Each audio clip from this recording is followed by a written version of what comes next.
Russia follows up sea clash by deploying anti-aircraft missiles.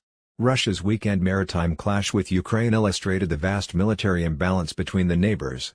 No fewer than 11 Russian vessels surrounded Ukraine's 2 light military ships and 1 tugboat, ramming them before eventually opening fire on Sunday, Ukrainian President Petro Poroshenko. Poroshenko insists his country is under extremely serious threat of a land invasion, and that's why he had to in regions adjacent to Russia.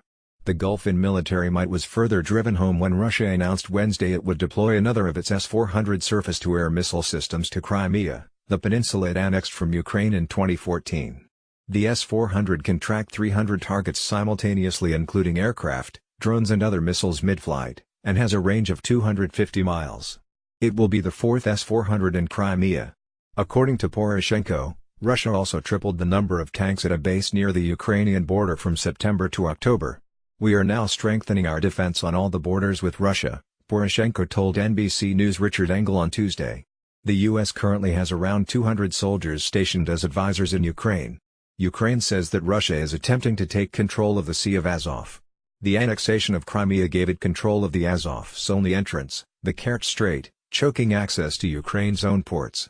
In May, Russia opened a $3.69 billion bridge across the strait, and Ukraine says Sunday's clashes were evidence the Kremlin is further tightening its grip. Kiev is concerned about how to protect a 180-mile stretch between Crimea and the eastern part of Ukraine that's already run by Russian-backed separatists.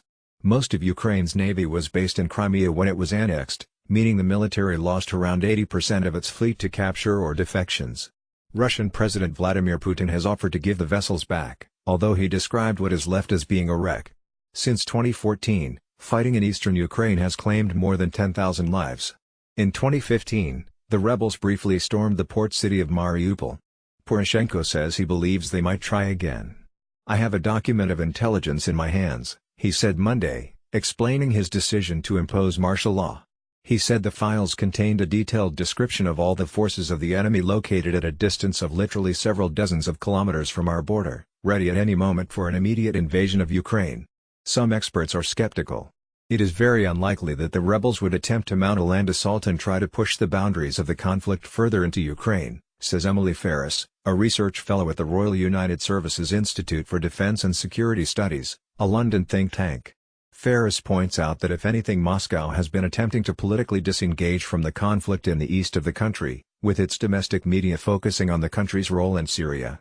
In December 2017, Moscow withdrew from an organization that oversees the often violated ceasefire in Ukraine, likely an attempt to persuade Ukraine to deal directly with separatists, Ferris added. "We would have to consider what Russia could gain from this," she said, referring to a land assault. Some fear the Ukrainian president to weaken democracy as he trails badly in the polls ahead of an election in March. However, given the disparity between Ukraine's forces and Putin's military next door, many are alarmed by the prospect of conflict between the former members of the Soviet Union. Ihor Kabanenko, a retired admiral with the Ukrainian Navy, has for months been predicting a flare-up along the lines of the Sunday's incident. In August, he told NBC News that Moscow will use Ukrainian maritime vulnerability and its own maritime supremacy at the Sea of Azov to achieve this goal. In September, the United States gave Ukraine 2 Island-class patrol boats, outdated vessels built for the U.S. Coast Guard in the 1980s and 1990s. These will form part of a new so-called Mosquito fleet of light vessels that Ukraine is trying to assemble, but it is no match for Russia, whose Black Sea Fleet is stationed in Crimea and has received a large number of new ships and submarines since 2014. According to the website, the boats that detained Ukraine's ships on Sunday were part of Russia's FSB security service. Compare that with Ukraine.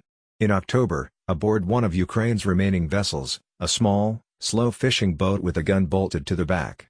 Alexander Smith is a senior reporter for NBC News, based in London.